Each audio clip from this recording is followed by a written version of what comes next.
ఈ రాష్ట్ర ప్రభుత్వం మరియు కేంద్ర ప్రభుత్వం కలిసి తెలంగాణకు చేస్తున్నటువంటి ద్రోహం, తెలంగాణకు తలపెట్టినటువంటి దుర్మార్గమైనటువంటి విధానం మీదనే చర్చ జరిగింది. దీని కథ ఏంటంటే చాలామందికి తెలియదు, అవగాహన కూడా ఉండదు. కొత్త తరం వాళ్ళకైతే అసలు తెలియదు. ద రీజన్ వై ఈజ్ సమైక్య ఆంధ్రప్రదేశ్లో అత్యంత దారుణమైనటువంటి వివక్షకు గురైన జిల్లా పాత మహబూబ్ నగర్ జిల్లా. చాలా చాలా దారుణానికి. రీజన్ ఏంటంటే వనరులు లేక కాదు, వసతులు లేక కాదు. కృష్ణానది ప్రవేశిస్తదే మహబూబ్ నగర్ జిల్లాలో.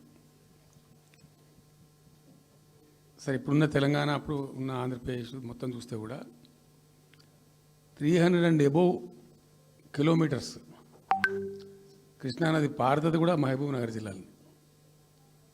308 కిలోమీటర్లు పారుతుంది, 308 కిలోమీటర్స్ పారుతుంది. ఇది రెండు రాష్ట్రాలు కలిపి లెక్క చూస్తే కూడా. అయినా కూడా 50 ఏళ్ళు అప్పటికి 50 ఏళ్ళు పరిపాలించినటువంటి కాంగ్రెస్ పార్టీ కానీ, ఆ తదనంతరం సుమారు దగ్గర ఒక 20 ఏళ్ళు పరిపాలించిన తెలుగుదేశం పార్టీ కానీ, పాలమూరుకు చాలా దారుణమైనటువంటి తిరిగి కోలుకోలేనటువంటి దెబ్బ కొట్టిన పార్టీలు ఈ రెండు పార్టీల ప్రభుత్వాలు. ఇది లోకమందరికి తెలుసు. ఆ జిల్లా యాక్చువల్లీ అప్పర్ కృష్ణా ప్రాజెక్టు, భీమా ప్రాజెక్టు,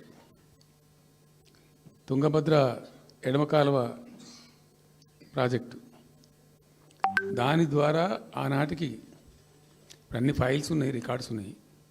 ఏదో ఒకటి స్టోరీ కాదు. 174 టీఎంసీ నీళ్ళు పాలమూరు రంగారెడ్డి జిల్లాకు రావాల్సి ఉండే. పాలమూరు జిల్లాకు ఆనాటి ప్రతిపాదిత ప్రాజెక్టుల ప్రకారం రావాల్సి ఉండే.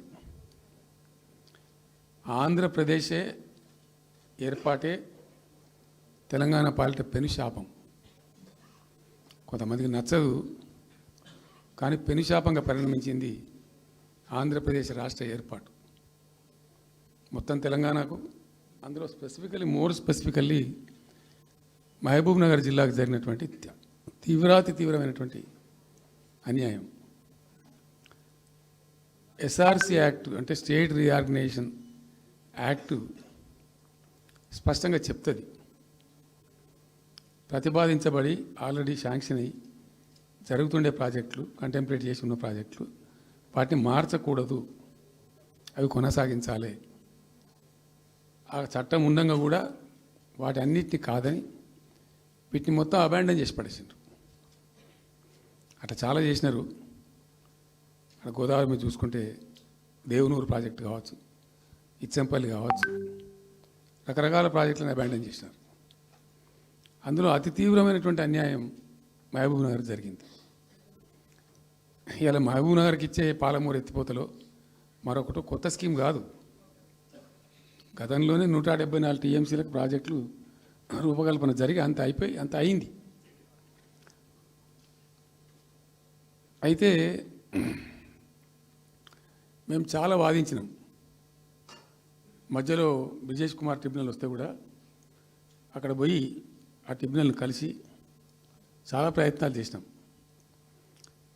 ఉద్యమ సందర్భంలో, ఉపన్యాసాలలో, కరపత్రాలలో, జలసాధన ఉద్యమ సందర్భంలో, మా క్యాసెట్ల రూపంలో, స్పీచ్ల రూపంలో, కరపత్రాల రూపంలో, పోస్టర్ల రూపంలో, క్యాసెట్ల రూపంలో రకరకాలుగా వాదించుకుంటూనే ట్రిబ్యునల్ కూడా వేయాలని పోతే, ట్రిబ్యునల్కు ఉండే ఒక డెలికసీ ఏంటంటే వాళ్ళు రాష్ట్రాల మధ్య పంపిణీ చేస్తారు తప్ప రాష్ట్రం లోపల ఉండేటువంటి ఒక ప్రాంతానికంటే వాళ్ళు చేయరు.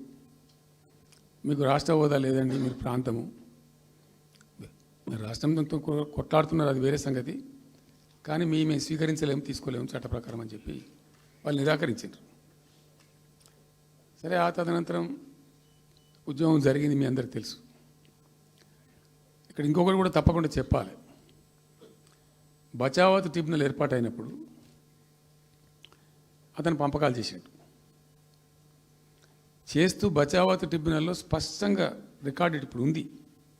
బచావత్ ట్రిబ్యునల్లో స్పష్టంగా పొందుపరచబడి ఉంది. ఇప్పుడు బచావత్ గారు ఖుద్దు రిటైర్డ్ సుప్రీంకోర్టు జడ్జి ఆయన స్వయంగా ఏమన్నాడంటే, ఈ ప్రాంతం నిజంగా చాలా నిరాదరణకు గురైంది, ఇంకా అవుతూ ఉన్నది. ఆ రోజు విపత్కర పరిస్థితి, దుర్భరమైన పరిస్థితి ఏంటంటే, పాలమూరు గురించి గంటెడు నీళ్ళు అడిగిన వెళ్ళేటప్పుడు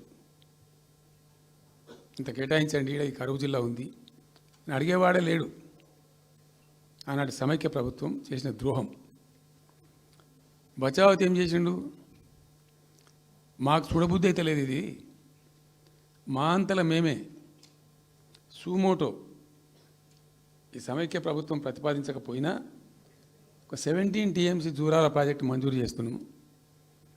అయితే సాంకేతిక కారణాలు మరొకటో చూపెట్టి ఈ జూరాల ప్రాజెక్టుని ఇక్కడి నుంచి ఎత్తగొట్టద్దు, వేరే కాడ కట్టద్దు, ఇక్కడ మాత్రమే కట్టి తీరాలి, దానికే అలాట్ చేస్తున్నామని చెప్పి ఒక కండిషన్ పెట్టిండు ఆయన. ఇది ట్రిబ్యునల్. అతను ఒక న్యాయమూర్తిగా పనిచేసిన వ్యక్తి కాబట్టి చూడబుద్ధి కాక ఆ బాధ భరించలేక ఈ కామెంట్ కూడా రికార్డు చేసిండు ట్రిబ్యునల్లో. ప్లస్ ఆ 17 టీఎంసీ జూరాల ప్రాజెక్టుకు కేటాయించిండు. ఎంత విషాదం అంటే, అది ఎప్పుడో 74లో 74 నుంచి 78 దాకా జరిగింది కథ అంతా.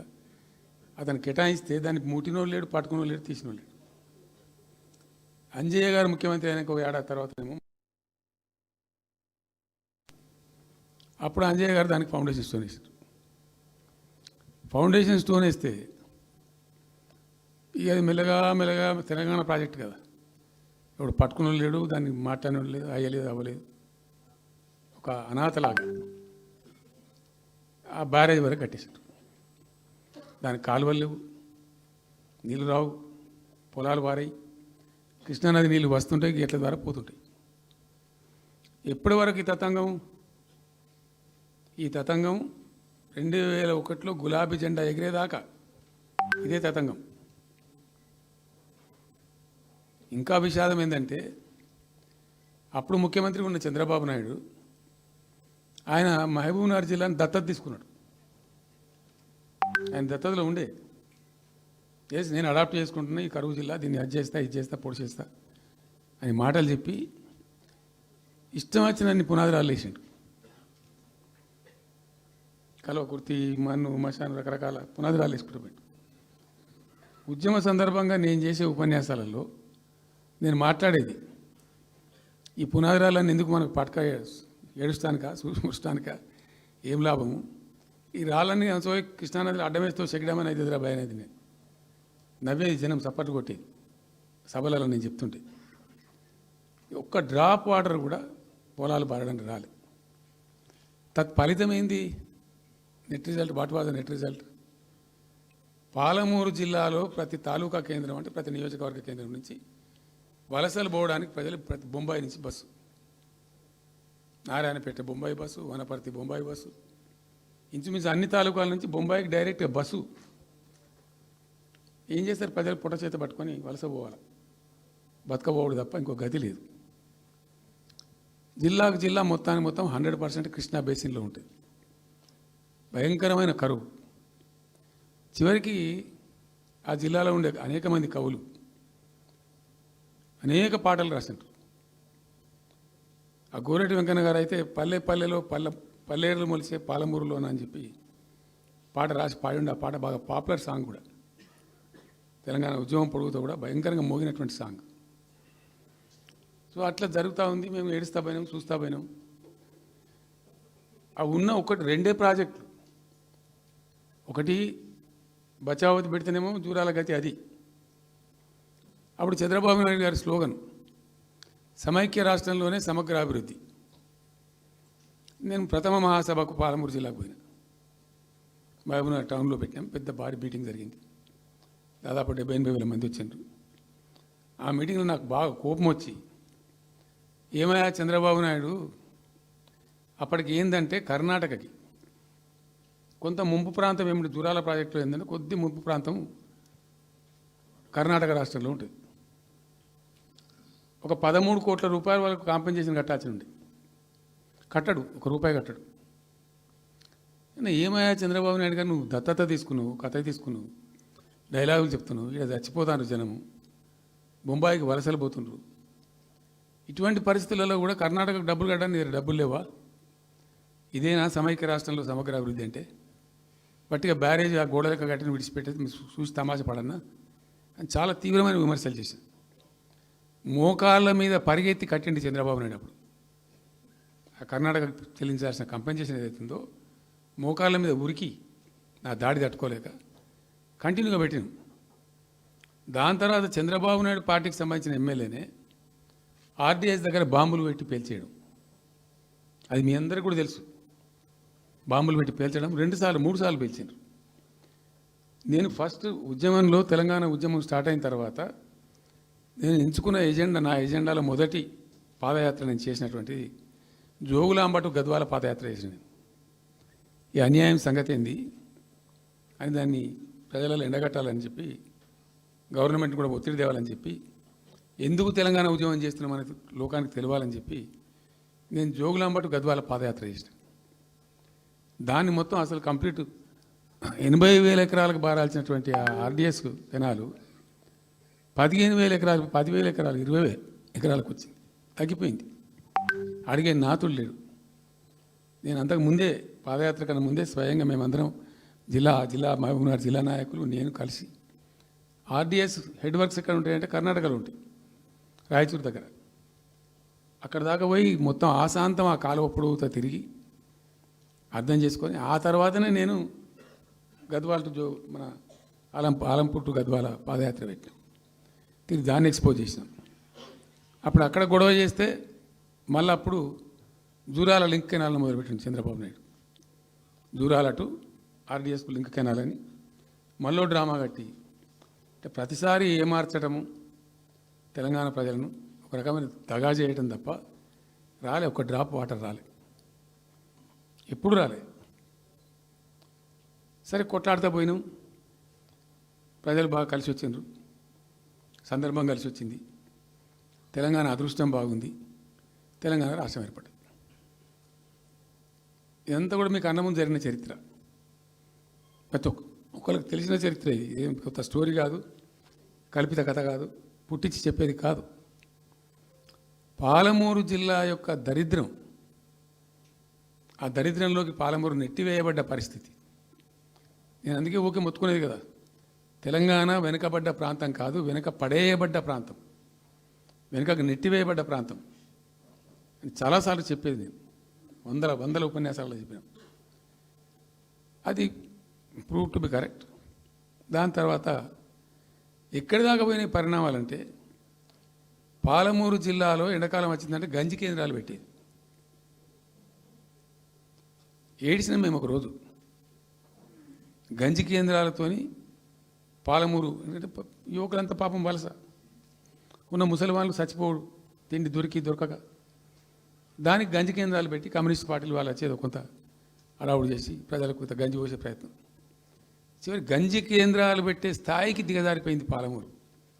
కృష్ణా నది 300 కిలోమీటర్లు పారే జిల్లాలో చాలా దారుణం పోయింది. లివ్వా అంటే కేటాయింపులు ఉన్నాయి, పత ఉంది, కార్ఖానా ఉంది, అప్పర్ కృష్ణా పేరుంది, తుంగభద్ర కాలువ పేరుంది, రకరకాల భీమా ప్రాజెక్టు పేరుంది, అన్నీ ఉంటాయి. కానీ ఇవి రాదు.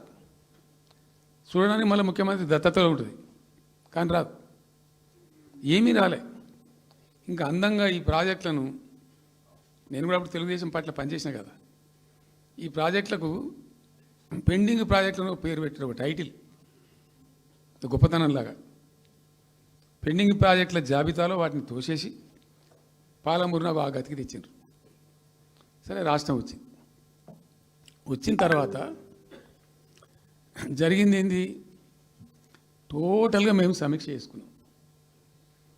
గోదావరి అయింది, గొంగడి అయింది, కృష్ణ అయింది, మనకు రావాల్సిన వాటా అయింది, దగా జరిగింది ఎక్కడ, ఎట్లా సరిదిద్దాలా, ఎట్లా మన ప్రయాణం ముందుకు పోవాలా, ఏం జరగాలి అని ఆలోచన చేసినాం. చాలా తీవ్రమైనటువంటి మదన పడ్డం. టాప్ ప్రయారిటీలో ఈ జిల్లా ఆదుకోవాలి మనం.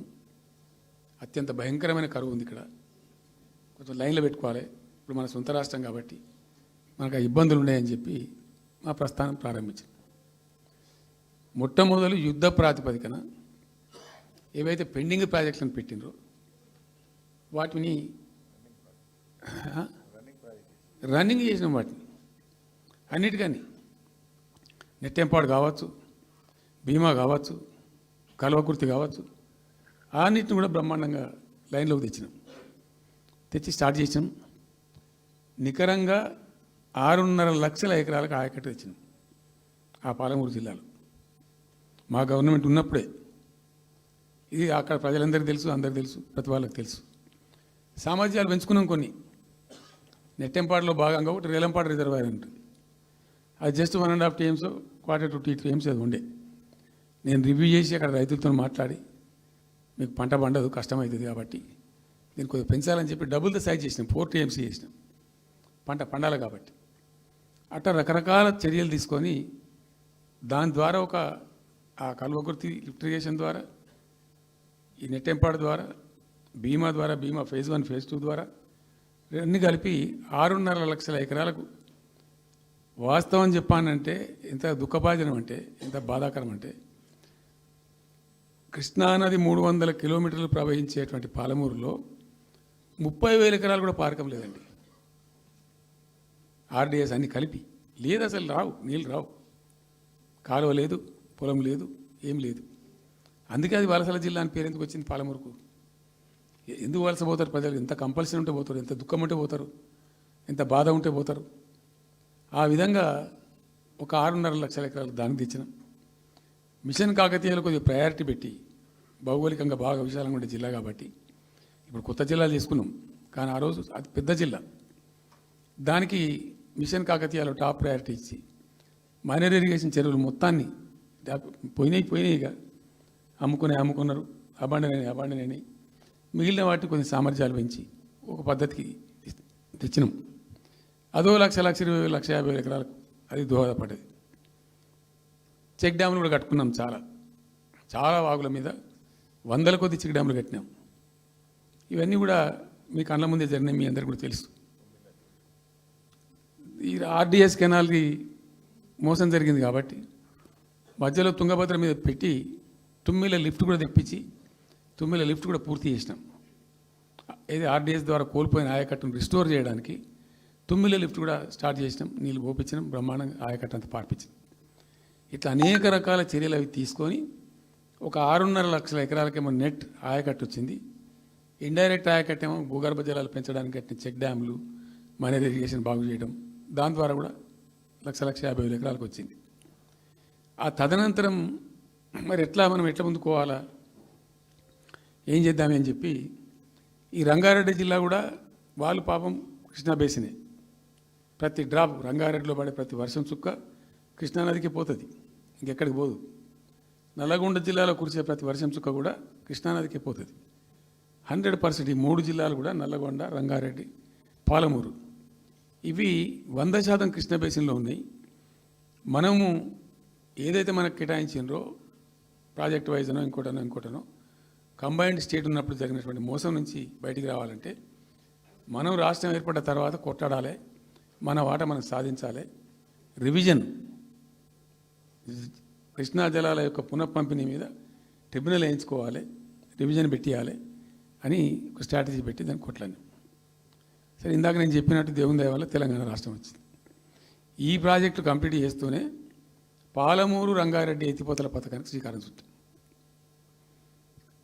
యాక్చువల్ ఫ్యాక్ట్ ఏంది, పాలమూరు రంగారెడ్డికి మేము ఆ రోజు మనసులో ఇంటర్నల్గా మాట్లాడుకొని డిపార్ట్మెంట్ కావచ్చు, క్యాబినెట్ కావచ్చు, వితిన్ ద పార్టీ కావచ్చు, ఆ జిల్లాల నాయకులతో కావచ్చు, మా స్ట్రాటజీ ఏంది, పాలమూరు రంగారెడ్డి ఎత్తిపోతల పథకానికి 170 TMs తీసుకోవాలి.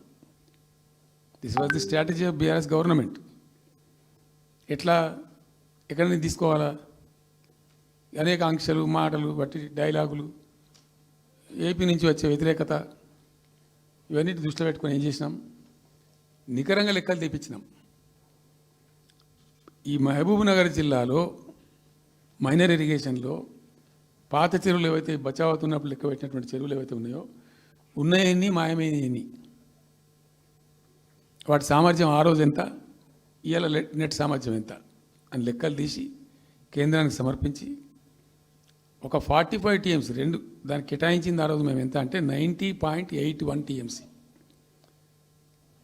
90.81 పాలమూరు రంగారెడ్డికి మేము కేటాయించింది ఆ రోజుకు. అయితే 170 ఎట్లా అంటే మరి మాకు ఇంకా వాటా వస్తుంది కదా, ట్రిబ్యునల్ వచ్చిన తర్వాత మాకు వాటా వస్తే దానిలో తీసుకున్న నీళ్ళని కూడా దీనికే మనం అటాచ్ చేసుకుంటామని చెప్పి 91 పాయింట్ తీసుకున్నాం. ఎట్లా తీసుకున్నాము? బచావత్ ట్రిబ్యునల్లోనే ఒక తీర్పు చాలా స్పష్టంగా ఉన్నది, డెసిషన్ అది ట్రిబ్యునల్ యొక్క నిర్ణయం. ఏంటిది? ఆంధ్ర వాళ్ళు మొదటి నుంచి కూడా మేము కొంత గోదావరి నీళ్లు కృష్ణా డెల్టాకి తెచ్చుకుంటాం, నాగార్జున సార్ ఆయకట్టుకు తెచ్చుకుంటాం, మరో దాన్ని తెచ్చుకుంటాం అనే పద్ధతులు మొదలుపెట్టి తెచ్చుకున్నారు. దాంట్లో భాగంగా 80 టీఎంసీలు వాళ్ళు తీసుకుంటారు. ఇది పోలవరం కట్టి ఆ కెనాల్ అప్పుడు వైఎస్ రాజశేఖర్ తవ్విండి కదా, పట్టిసీమ లిఫ్ట్ పెట్టిండ్రు, ఇనీషియల్ లిఫ్ట్ పెట్టిన తర్వాత ఇప్పుడు కెనాల్ అయింది. సో దాన్ని 80 టీఎంసీలు వాళ్ళు వాడుకుంటున్నారు, ఎక్కువనే వాడుకుంటున్నారు. సో వాళ్ళు డిపిఆర్లో సబ్మిట్ చేసినారు చాలా క్లియర్గా స్పష్టంగా, ఏమని 80 టీఎంసీలు మేము తీసుకుంటున్నాం, 80 టీఎంసీలు పైన 5 రాష్ట్రాలకు బచావత్ ట్రిబ్యునల్ ప్రకారం ఇస్తాం. అది 3 రాష్ట్రాలకు ఇస్తారు, తెలంగాణ రాష్ట్రానికి, కర్ణాటకకు, మహారాష్ట్రకు. తెలంగాణకు 45, వాళ్ళిద్దరు కలిపి 35, కర్ణాటకకు 21 టీఎంసీ, మహారాష్ట్రకు 14 టీఎంసీ. వాళ్ళిద్దరు కూడా వాడుకుంటున్నారు. అది కర్ణాటక వాళ్ళు ఆల్రెడీ ఆర్ యూజింగ్ 21 టీఎంసీ ఏదైతే పోలవరం నీళ్ళు అక్కడ వాళ్ళు తీసుకున్నారు కాబట్టి దాని కంపెన్సేటర్ కింద వచ్చినటువంటి దాన్ని they are using it, right రాయాలి. మహారాష్ట్ర కూడా వాడుతున్నారు. లెక్కల్లో చూపించారు వాళ్ళు, వాళ్ళ ప్రాజెక్టుల డిపిఆర్లో వాళ్ళ లెక్కల్లో చూపెట్టినారు. ఇక వాడుకోవాల్సింది వాళ్ళు మనం. సో ఆ 45 టీఎంసీ మనది ఉంది కదా, మనకు ట్రిబ్యునల్ కేటాయించిందే కదా, అప్పనంగా ఏదో వచ్చేది కాదు కదా. సో ఆ 45 ఈ మైనర్ ఇరిగేషన్ లాసెస్ 45 కలిపి 90.81 టీఎంసీలకు దాన్ని ప్రతిపాదించాం. It has a strong basis. ఏదో గాలిలే అడవులు జమాబందీ ఏర్పడతాడు చేసింది కాదు, ఒక స్పష్టమైనటువంటి విధానంతో, ఒక అవుట్లుక్తో, భవిష్యత్తు ప్రయోజనాలను దృష్టిలో పెట్టుకొని చేసినటువంటి చర్య. చేసినాం. ప్రాజెక్టు 30,000 కోట్లు, 35,000 కోట్లు మంజూరు చేసినాం. అందులో 27,000 కోట్లు ఖర్చు పెట్టినాం. ఆల్మోస్ట్ దగ్గర 88-90% పనులు పూర్తి అయిపోయినాయి. ఈ ఆంధ్రాతోని పంచాయతీ ఉంటుంది ఎప్పటికైనా, వాళ్ళు పోతిరెడ్డిపాడు పొక్కగొట్టి దాన్ని పెంచి, ఇక దాన్ని ఇంకింత పెంచి ఈ తెలుగు గంగా అనే పేరు మీద మొదలై అది ఎటెటెటెటు పోతుంది ఇక అడవుల జమాబంది. కాబట్టి మనం క్విక్కెస్ట్ పాసిబుల్ టైంలో తీసుకోవాలని ఆ వచ్చే వాటర్ను అక్కడ ఎంటైర్ వరల్డ్లో ఇక్కడ లేవండి 145 మెగావాట్స్ కెపాసిటీ పంప్స్ పెట్టినాం అక్కడ. Specially prepared, those pumps were prepared by BHEL of India. 145 మెగావాట్ల పంపులు అసలు ఇండియాలో ఎక్కడ ఏ ప్రాజెక్టుకు లేవు.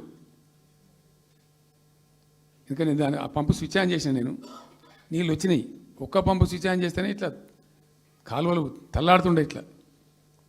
అంటే ఆ గొడవ ఉంది కాబట్టి వాళ్ళు అటు పోతిరెడ్డి పడి పక్క నుంచి వాళ్ళు తీసుకుపోతూ ఉంటారు.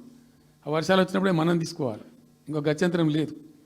కాబట్టి క్విక్కెస్ట్ పాసిబుల్ టైంలో ఈ రిజర్వాయర్లు నింపుకుంటే మనం సేఫ్ అయిపోతాము, జిల్లా కాడికి కొంత న్యాయం జరుగుతుందని చెప్పి ఆ 145 మెగావాట్స్ కెపాసిటీ ఉండే పంప్స్ పెట్టినాం. ఇప్పుడు పంప్స్ అన్నీ ఆల్మోస్ట్ ఇన్స్టాల్ అయినాయి. మరి ఈ గవర్నమెంట్లో వీళ్ళు ఏం పట్టించుకుంటలేరు, అసలు ఏం చేస్తలేరు. అయితే జరిగింది. జరిగిన తర్వాత ఏమైంది? అనుమతులు అంత సాధించారు. దాని మీద చాలా మెలికలు పెట్టినారు. ల్యాండ్ అక్విజిషన్ల ప్రాబ్లం చేసినారు. అయినా 27,000 ఎకరాలు మేము అక్వైర్ చేసినాం సక్సెస్ఫుల్గా. అదంతా క్లిష్టమైన సబ్జెక్ట్ ఈ రోజులలో ల్యాండ్ అక్విజిషన్ అంటే. అయినప్పటికీ 27,000 ఎకరాలు